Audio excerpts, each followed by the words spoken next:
బీజేపీకి తెలంగాణలో బలపడే అవకాశాలు చాలానే ఉన్నా పార్టీ అంతర్గత విభేదాలే ప్రధాన అడ్డంకిగా మారుతున్నాయనే విమర్శలు వినిపిస్తున్నాయి. బయటకు చూస్తే నాయకులంతా కలిసి పనిచేస్తున్నట్లే కనిపించినా లోపల మాత్రం వర్గాలుగా విడిపోయిన పరిస్థితి ఉందని రాజకీయ వర్గాలు చెబుతున్నాయి. ముఖ్య నేతల మధ్య ఉన్న ఈ విభేదాలు పార్టీ ఎదుగుదలపై ప్రభావం చూపుతున్నాయనే అభిప్రాయం కూడా వ్యక్తమవుతోంది. కేంద్ర నాయకత్వం కూడా ఈ పరిస్థితిపై అసంతృప్తి వ్యక్తం చేసినప్పటికీ పెద్దగా మార్పు కనిపించకపోవడం గమనార్హం. తెలంగాణ బీజేపీ అని చెప్పాలంటే కిషన్ రెడ్డి, బండి సంజయ్, ఈటెల రాజేందర్, లక్ష్మణ్, రఘునందన్ రావు, ధర్మపురి అరవింద్, డీకే అరుణ వంటి పలువురు ప్రముఖ నాయకులు గుర్తుకు వస్తారు.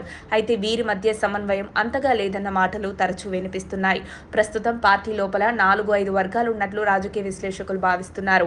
ఈ పరిస్థితుల్లో నేతలు పరస్పరం కలిసి ముందుకు సాగకపోవడం వల్ల పార్టీ బలోపేతం కావడం కష్టమవుతుందని వ్యాఖ్యలు వస్తున్నాయి.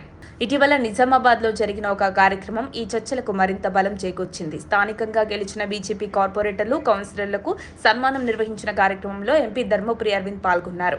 ఈ కార్యక్రమానికి ఈటెల రాజేందర్ను ప్రత్యేకంగా ఆహ్వానించారు. ఆ సందర్భంగా అరవింద్ మాట్లాడుతూ రాబోయే అసెంబ్లీ ఎన్నికల్లో తాను మరియు ఈటెల కలిసి పనిచేస్తే తెలంగాణలో బీజేపీని అధికారంలోకి తీసుకురాగలమనే విశ్వాసం వ్యక్తం చేశారు.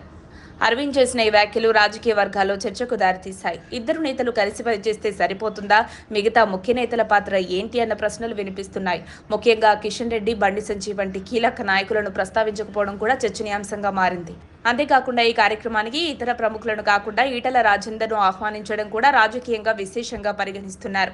మొత్తంగా చూస్తే అరవింద్ వ్యాఖ్యలు తెలంగాణ బీజేపీలో ఉన్న అంతర్గత విభేదాలను మరోసారి వెలుగులోకి తీసుకువచ్చాయని చెప్పొచ్చు. ఈ వ్యాఖ్యలను పార్టీ కేంద్ర నాయకత్వం ఎలా స్వీకరిస్తుందో చూడాల్సింది. ఎందుకంటే బీజేపీలో క్రమశిక్షణకు ఎక్కువ ప్రాధాన్యం ఉంటుందని, నేతలు స్వేచ్ఛగా వ్యాఖ్యానించే అవకాశాలు తక్కువగా ఉంటాయని రాజకీయ విశ్లేషకులు చెబుతున్నారు.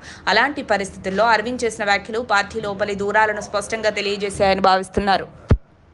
మరిన్ని అప్డేట్స్ కోసం మా కాయ్ టీవీని సబ్స్క్రైబ్ చేసుకోండి. మా వీడియో కనుక మీకు నచ్చినట్లయితే లైక్ చేయండి, షేర్ చేయండి. మీ విలువైన అభిప్రాయాలను కామెంట్ బాక్స్లో తెలియజేయండి.